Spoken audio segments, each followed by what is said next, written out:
બોરચોથની વ્રતની વિધિ। શ્રાવણ માસના વદ 4ના દિવસે નાહી ધોઈને ગાય વાછરડાની પૂજા કરવી। બોરચોથની કથા કરવી, વાંચવી અને સાંભળવી। કોઈ સાંભળનાર ન હોય તો દીવો કરીને દીવાની સામે વાંચવી। આ દિવસે દેલું અનાજ ખાવું નહીં। બોરચોથની વાર્તા। એક ગામમાં સાસુ અને વહુ રહેતા હતા। શ્રાવણ માસ આવ્યો એટલે તેની વદ 4ના દિવસે સાસુ નદીએ નહાવા જતા તેમની વહુને કહેતા ગયા કે વહુ, આજે બોરચોથ છે,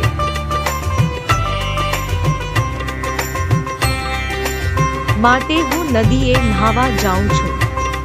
પાછી આવું ત્યાં સુધી ઘઉંલો રાંધીને રાખજે। સાસુએ ઘઉંની રસોઈ કરવાની વાત કરી હતી, પણ વહુએ વિચારીએ કોઈ દિવસ ઘઉંલો રાંધ્યો નહોતો, તેથી ઘઉંલાનો અર્થ સમજી નહીં અને વહુ વિચારીએ ઘઉંલો વાહરડો ખાંડી નાખ્યો અને ચૂલે રાંધવા ચડાવ્યો। સાસુ તો નદીએથી નાહીને પાછા ઘરે આવ્યા અને વહુને પૂછ્યું, વહુ, ઘઉંલો રાંધ્યો છે ને? વહુ કહે, રાંધ્યો છે, પણ ઘઉંલો તો ઘણો તોફાની જેમ તેમ કરીને ખાંડી ચૂલે ચડાવ્યો છે। સાસુને બીક લાગી। તેમણે વહુને પૂછ્યું, વહુ, તમે કયા ઘઉંલાની વાત કરો છો? કેમ વળી ઘઉંલો તે વળી બીજો કયો હતો હશે? આપણી ગાયનો થૂલો વાહરડો તે જ ને? વહુએ જ્યાં ચોખવટથી વાત કરીને સાસુમાં તો અફસોસ કરી ઉઠ્યા।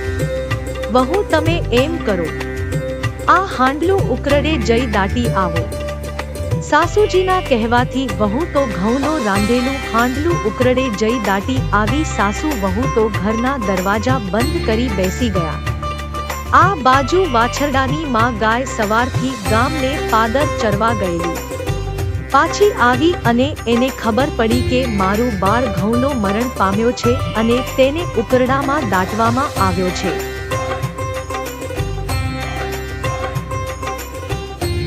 ગાય તો ઠેકડા મારતી અને ભાંભરતી આવી અને પોતાના શિંગડા વડે જ્યાં પેલું હાંડલું દાટેલું હતું ત્યાંની માટી અને કચરો ઉખાડી નાખ્યો અને તેનું શિંગડું હાંડલું ફૂટતા જ તેમાંથી જીવતો ઘઉંલો વાહરડો બહાર આવ્યો અને પોતાની માતાને જોતા જ તેને ધાવવા લાગી ગયો। ઘઉંલાની માં ગાયને પોતાનું બાળક જીવતું જોતા ટાઢક વળી અને એ પણ વાહરડાને પોતાની જીભ વડે ચાટીને વહાલ કરવા લાગી। આખા ગામમાં ગાયો તો ઘણી હતી અને ગામડું હતું એટલે જ ગાયો તો હોય જ ને, પણ ગાય અને વાછરડાના રંગ એક જ હોય તેવા એકરંગી ગાય વાહરડું તો આ જ હતા। બોરચોથનું વ્રત કરતી સ્ત્રીઓએ આજ ગાય વાહરડાનું પૂજન કરવાનું નક્કી કર્યું। ગામની સ્ત્રીઓ સાસુ વહુને ઘરે આવીને અને ડેલીનું બારણું ખખડાવતા બોલી, ડોશીમાં, ઓ ડોશીમાં, સાસુને બહુ ડેલી બંધ કરી શું કરો છો? ડેલીના દ્વારા ખોલો, ક્યાં છે એક રંગી ગાય અને ઓલો વાહરડો? અમે આવ્યા અને સાથે પૂજાની થાળી લાવ્યા। આખા ગામની સ્ત્રીઓ ગાય વાછરડાની પૂજા કરવા અધીરી થઈ છે, પણ સાસુ વહુ શું મોઢું લઈને બારણા ખોલે? પૂજા કરવા આવેલી ગામની સ્ત્રીઓ બૂમો પાડી પાડીને કંટાળી અને જ્યાં પાછી ફરવા જાય છે ત્યાં તો ગાય અને પેલો ઘઉંલો વાહરડો સામેથી દોડતા આવતા હતા અને બધી સ્ત્રીઓની સામે આવીને ઊભા રહ્યા। વાછરડાના ગળામાં ફૂટેલા હાંડલાનો કાંઠલો હજુ એમને એમ ભરાયેલો છે। સ્ત્રીઓને નવાઈ લાગી, અરે ભલા ભગવાન, આ તે કેવી નવાઈની વાત! વાર તહેવારે દિવસે ગાય વાહરડાને લોકો ફૂલનો હાર પહેરાવે અને આજ ઘઉંલાને ફૂટેલી હાંડલીનો કાંઠલો કોણે પહેરાવ્યો હશે? પછી તો પેલી સ્ત્રીઓએ વાછરડાના ગળામાંથી કાંઠલો કાઢી ગાય વાહરડાને ફૂલની માળા પહેરાવી।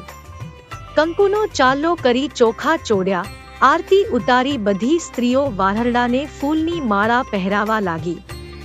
આથી વાહરડો આનંદમાં આવી ગાયને ધાવવા લાગ્યો। આમ વાહરડાનું પૂજન કરી બધી સ્ત્રીઓ ગાય વાછરડાના ગરબા ગાવા લાગી।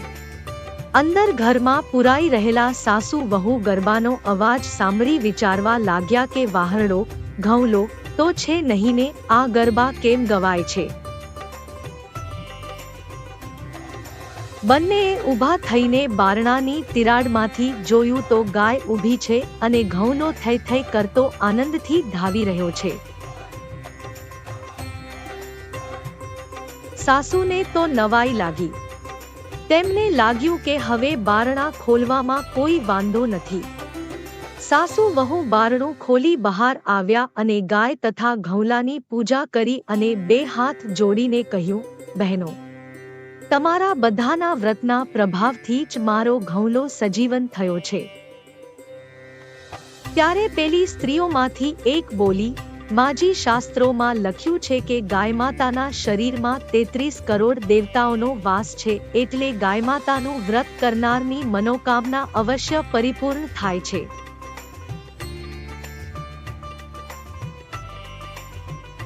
પછી ગામની સ્ત્રીઓ સૌના ઘરે ચાલી ગઈ.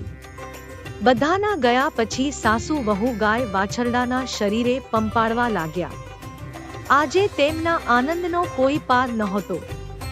સાસુ વહુ બેયને આમે ગાયમાતાની ઉપર અનહદ પ્રેમ હતો અને હવે શ્રદ્ધા બેઠી. ત્યારથી સાસુ વહુએ બંનેએ દર વર્ષે બોરચોથનું વ્રત કરવું એવો સંકલ્પ કર્યો અને તે દિવસે દળવું નહીં, ખાંડવું નહીં એવો નિયમ લીધો અને આનંદથી રહેવા લાગ્યા. માટે હે ગૌરી ગાયમાતા, તમે જેવા ભોળી સાસુ વહુને ફળ્યા એવા બોરચોથનું વ્રત કરનારને અને વ્રતની કથા સાંભળનારને તથા લખનારને અને કહેનારને સૌને ફળજો.